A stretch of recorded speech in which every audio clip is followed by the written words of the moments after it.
अस्सलामु अलैकुम, welcome to my channel. हमारा जो आज का टॉपिक है वो है मेजर्स ऑफ डिस्पर्शन। हमारा जो इससे पहले जो हमारा टॉपिक था वो था मेजर्स ऑफ सेंट्रल टेंडेंसी। उसमें हमने मीन देखा था, उसमें हमने मीडियन देखा था और उसमें हमने मोड भी पढ़ा था।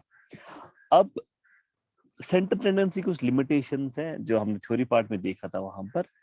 वहां पर एक ऐसी लिमिटेशन है जिसकी वजह से मेजर्स ऑफ डिस्पर्शन इंट्रोड्यूस हो गया। What is that limitation? I will say कि एक सेंट्रल वैल्यू जो होता है, सेंट्रल वैल्यू मतलब एक एवरेज एडिक्वेटली डिस्क्राइब नहीं कर पाता है पूरे सेट ऑफ डेटा को। Like and the average alone cannot adequately describe a set of observations unless all the observations are same. So इसीलिए दिस इज अ लिमिटेशन, क्योंकि हमारे पास सेंटर वैल्यू में एक वैल्यू आता था जो रिप्रेजेंट करता था। लेट्स से मेरा 20 आया and it presents the data, but this is a limitation क्योंकि 20 एडिक्वेटली मुझे डिस्क्राइब नहीं कर सकता है सेट ऑफ ऑब्जर्वेशंस अनलेस मेरे जो ऑब्जर्वेशंस है वो सेम होंगे। इसीलिए हमारे पास एक नया एक मेजर इंट्रोड्यूस हो गया जिसका नाम है मेजर्स ऑफ डिस्पर्शन। डिस्पर्शन मतलब variation. So measures of dispersion is the degree of variation of the variables around a central value. मेरे जो डेटा है वो कितना, उसमें कितनी वेरिएशन है, that is given by the measures of dispersion. Or in short I can say dispersion is the measure of variation of the items. Now measures of dispersion के हमारे पास बहुत सारे मेथड्स हैं जो हम इंडिविजुअली इंशाल्लाह पढ़ेंगे। पहले हमारा जो उसका जो मेथड है that is range. That is range range is the simplest of all the measures of dispersion. This comes in objective, okay, which one is the simplest of all the measures of dispersion, और वहां पर आपको जो option देना है वो देना है range.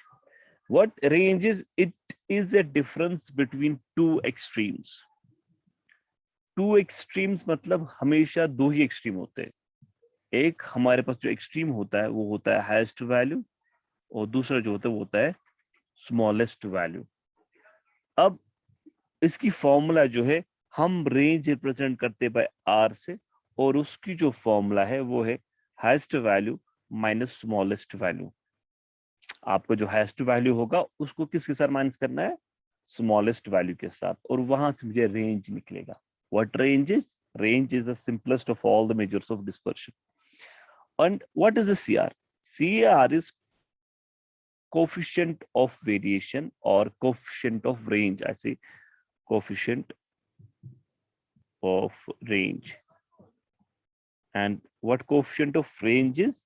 It is the difference between highest value minus smallest value divided by highest value plus smallest value, or R divided by highest value plus smallest value. This is range, और इसकी formula. और range जब हम लिखते हैं it is represented by capital R से। Now हम इस पर थोड़े सवाल करेंगे जिस पर आपको समझ आ जाएगा कि हमें रेंज कैसे कैलकुलेट करना है। यहाँ पर हमारा सवाल है compute range and coefficient of range.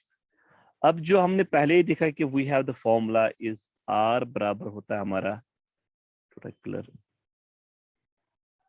Are हमारा जो बराबर है highest value minus smallest value.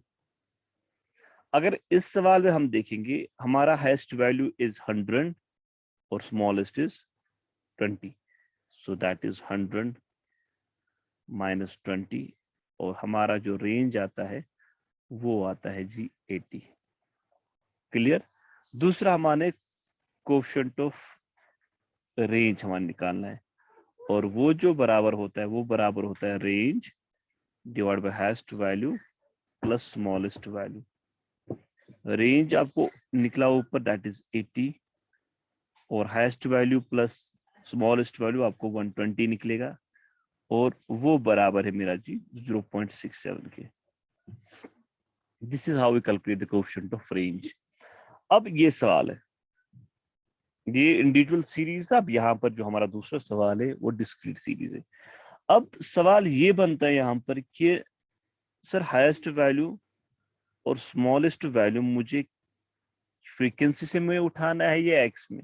आपको जो भी उठाना होता है, जो भी आपको डेटा लेना होता है, वो आपको एक्स में लेना होता है, रिमेंबर दैट। सो अगर मैं हाईएस्ट वैल्यू की बात करूंगा, we have highest value 8 and we have smallest value 4। Therefore R मेरा बन जाता है highest value minus smallest value, that is equal to 8 minus 4, that is 4। Fine. और अगर मुझे कोएफिशिएंट ऑफ रेंज देखना होगा, that is range divided by highest value plus smallest value. 4, 8 plus 4 फिर 12 and that is equivalent to 0.33. This is how we calculate the range and coefficient of range when we talk about individual series and we talk about discrete series. Now the second is this. As we know, this is continuous series. यहाँ पर जी हमें क्या करना है? हमें तो आपने अभी बोला कि x में उठाना है, बट x यहाँ पर हमें सीरीज में है, तब हमें क्या करना है? I will write down like this, x and frequency.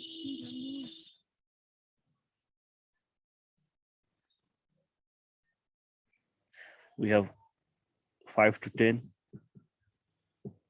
10 to 15,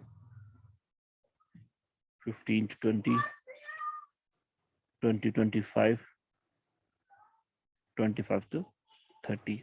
और frequency हमें है 4, 10, 6, 4 and 9. This is our frequency.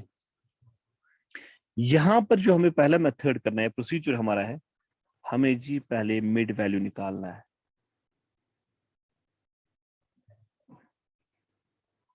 Mid value, we all know it is the L1 plus L2 divided by 2.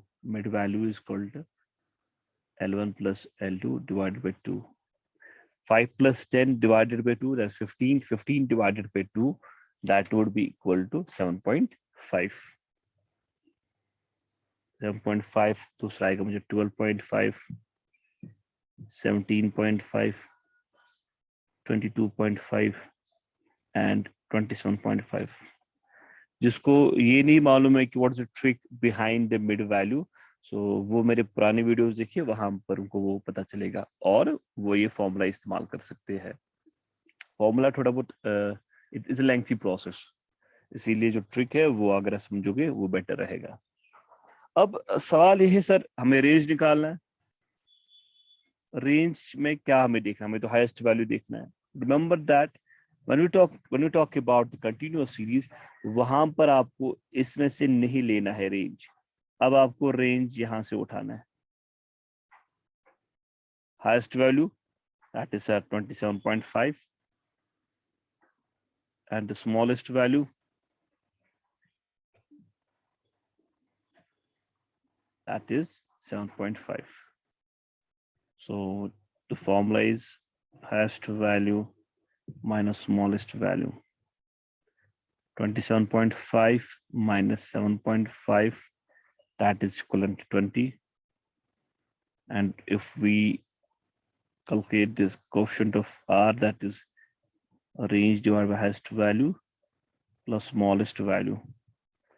It is R हमारा है 20 and 27.5 plus, मैं यहाँ पर लिखता हूँ, plus 7.5, that is 20 divided by 35 और वो बराबर है मेरा 0.56.